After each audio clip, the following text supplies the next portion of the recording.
Hi friends, Mindy here. I am going to be working in my art journal today. This is one that I just recently created. I'm going to be using this scrap of paper along with this page that already has a background started on it. When I created this journal, I used a lot of different papers that were like painted papers and just different random textures and things. And so this is the one that is speaking to me today. I don't always work cover to cover. I will just kind of pick a page and create on it. Art journaling for me is something that's just really free form and kind of intuitive, so I just do whatever feels like I should do the next thing. So I have this printed vellum that looks almost like a ledger, and I'm tearing off just one little section of it. Just has a bunch of numbers on there, and I'm going to use some matte medium here to try to adhere this vellum down. Now, ordinarily, like with tissue paper or really thin papers, or things that you're trying to collage, matte medium works really well. I wasn't quite thinking when I tried to do this, because when vellum gets wet, it gets very, very curly. It does not like being wet at all.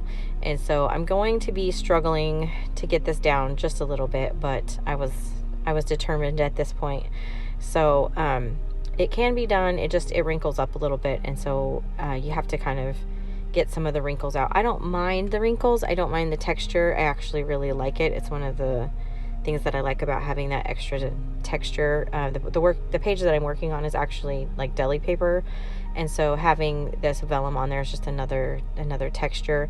But it's just taking me a minute to get it like completely adhered down here. So I had to go kind of redo the edges, and now I'm using it like this is a Dave & Buster's card to just try and add some, just kind of smooth out the wrinkles and make sure the glue is, or that, matte medium is getting everywhere it needs to, and kind of ironing out some of the bigger wrinkles that happen just from adding liquid to vellum. So now I'm just taking my heat tool here, and I will try and get this dry. We do it working from the front and the back. It just works better. And the side right where the spine is like lifted up a little bit, but it should be tucked into the spine, so it should be okay. So the next thing I'm adding is this teal paper here, and this was actually from a 12 by 12 paper that was like a die cut paper. Like the whole page was just intricately cut, and it was really beautiful, and I used it for a different project, but I wanted to save this last little bit of it.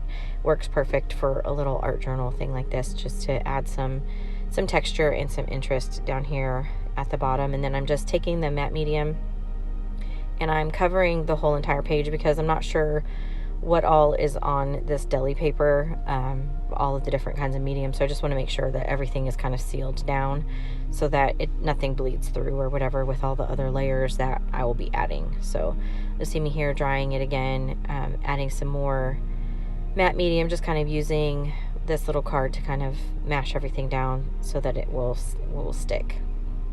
And then I'm going to trim off the excess. I left it hanging off the bottom just a little bit. I didn't want the whole thing. It's, when you're working in a small art journal, you have to kind of consider the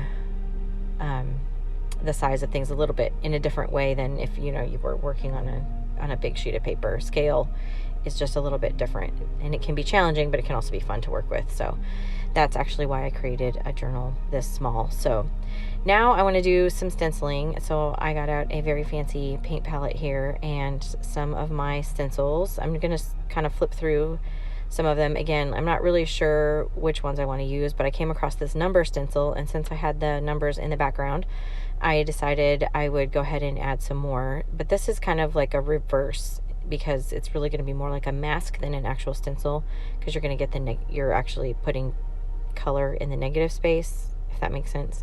So what I'm going to be doing here is just applying some white gesso, and I'm using a little very cheap foam makeup applicator, and I'm tapping it in the paint, and then I kind of tap it off.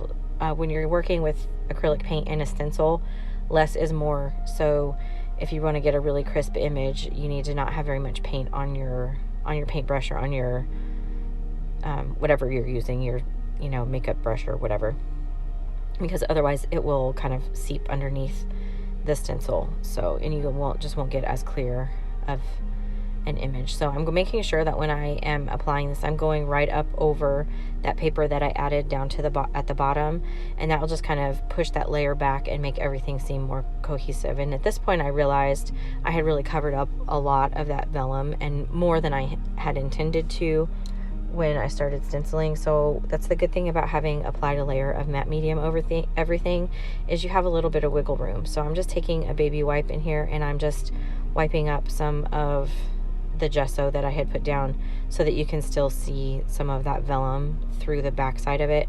It's hard to see on camera, but in person you can see it a little bit better, and you might be able to see it better in the close-ups at the end. But so at this point I decided I needed to do some more stenciling, and I'm going through, these are some letter stencils that I have, but in the end I decided I wanted to do I wanted like some scripty words. So I have a stencil that is basically all script, but I didn't want it to be so that you could read it. So I just flipped the stencil backwards, so it will still give the idea that there's, you know, print and words back there, but you just won't be able to read it because obviously it's backwards. So, but for this layer, I am going to be stenciling with black gesso, and same concept applies here. I'm just dabbing it through and just kind of in random places, and then just applying a real thin layer, and just kind of going in random places on the page, again trying to make sure that I'm overlapping the different elements so that everything starts to pull together. And I realize that at this point on this page it may look a hot mess. It kind of does, but that's just kind of the process.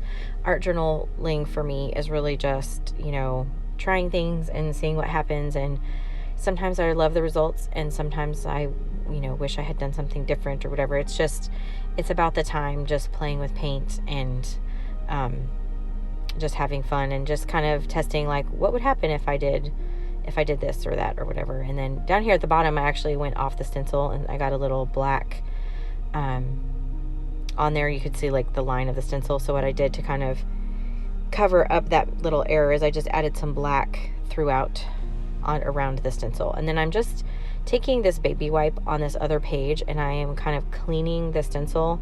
So I'm kind of pushing the paint back through the stencil again, and it's just going to leave kind of an impression just really roughly on that page, but that will give me something to start with the next time. It's not necessarily a focal image or whatever, but I'll do that a lot where I clean off my paintbrushes or whatever on different pages, and then it will just be something that I can work with when I get to that page at the end.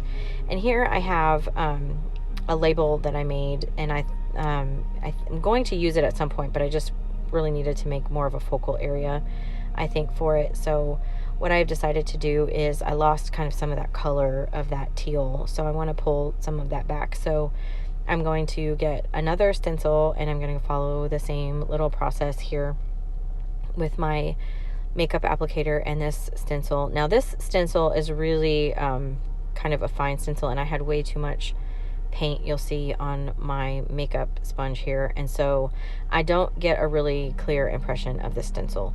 But I went ahead and just left it like that, so it ends up kind of just being little blobs of this kind of blue paint on the back.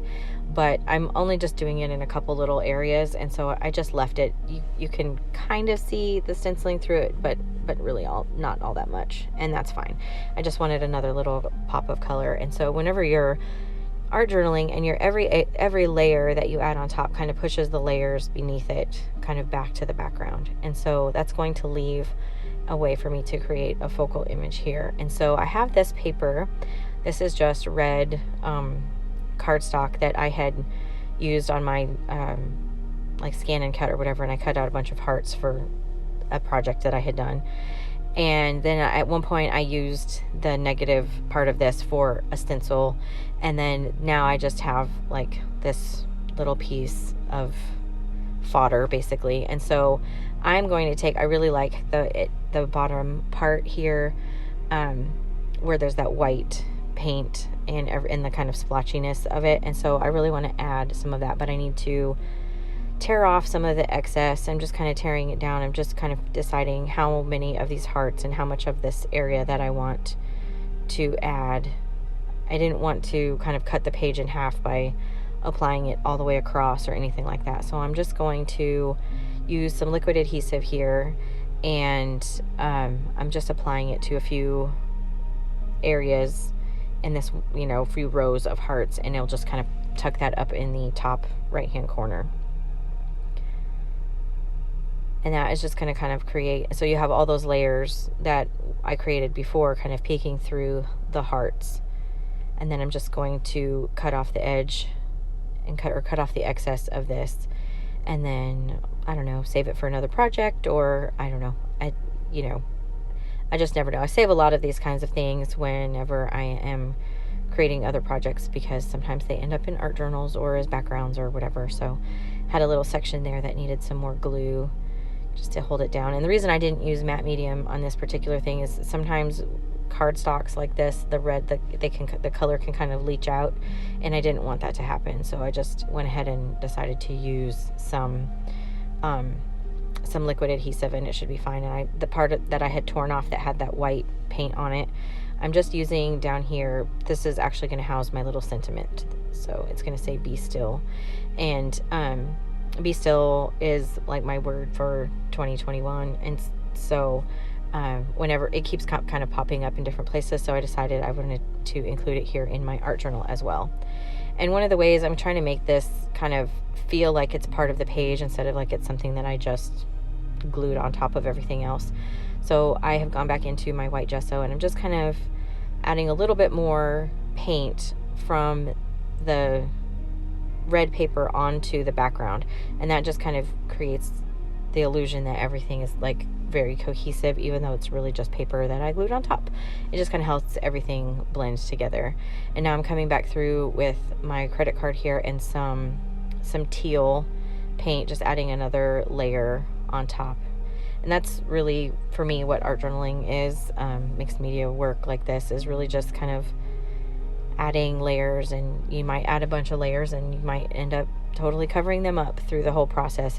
But it's part of it, and it adds to the textures and the overall look and the layers and everything. So nothing is wasted, even if you do end up covering a lot of it up. Like that piece of paper that I did at the beginning, down the blue piece down at the bottom, has kind of gotten covered up pretty significantly. It's not as, like in your face as it was, but it's still texture and lines and stuff in the background that you can see. So here, I'm just cutting out a little heart. I felt like the page was just a little bit off balance. So one of the things that you can do when you have that is to kind of follow that rule of 3, or odd number, kind of 3 or 5 works really well. And so I have my area that has the red down at the bottom. I have my red hearts up at the top, and then I just cut a red heart out of that same paper, and then I'm gluing that here. And it's kind of hard to see, but we'll make that kind of pop up off the page here in a little bit. And I just glued that down. I added some white gesso around the edge of the heart just to make it feel more like it was part of those papers. And then what I have here is, this is a water-soluble graphite crayon, and so I'm just going to draw around the heart, and I'm going to take a paintbrush and some water, and I'm going to liquefy that graphite so that it creates kind of a shading around the heart, and that's just going to help that heart kind of pop up off the page some. So this is this particular one is by Lyra, but there's lots of different kinds. You could use a Stabilo all pencil. I just couldn't find mine when I was working on this, so I went with this crayon. So I'm just adding some water here so that I have it handy, and then have my paintbrush. I'm gonna go around, and I kind of even work in layers with this if I don't want like a really harsh line for the shading. So I'll kind of go around with a baby wipe and knock some of it back, and then I took too much off, so I had to add some more. It's just kind of all of that process. And then what I will end up doing is also going in and shading the inside of the hearts at the top of the page, just to really emphasize the shape of those, because the background is pretty busy. So I'm just adding a little bit of shading inside that area, and then just rinsing that off. And now I am adding some splatters, and I added some teal, a little bit of teal, some white, and then a little bit of black, just using the same paints that I had been working with. So I'm going to add some white splatters, and this will kind of help bring everything together since I have that kind of splattered look on that red paper. So you can see here I'm just adding the white splatters across there. Splatters just make everything better, so I don't know why, but they do, at least for me.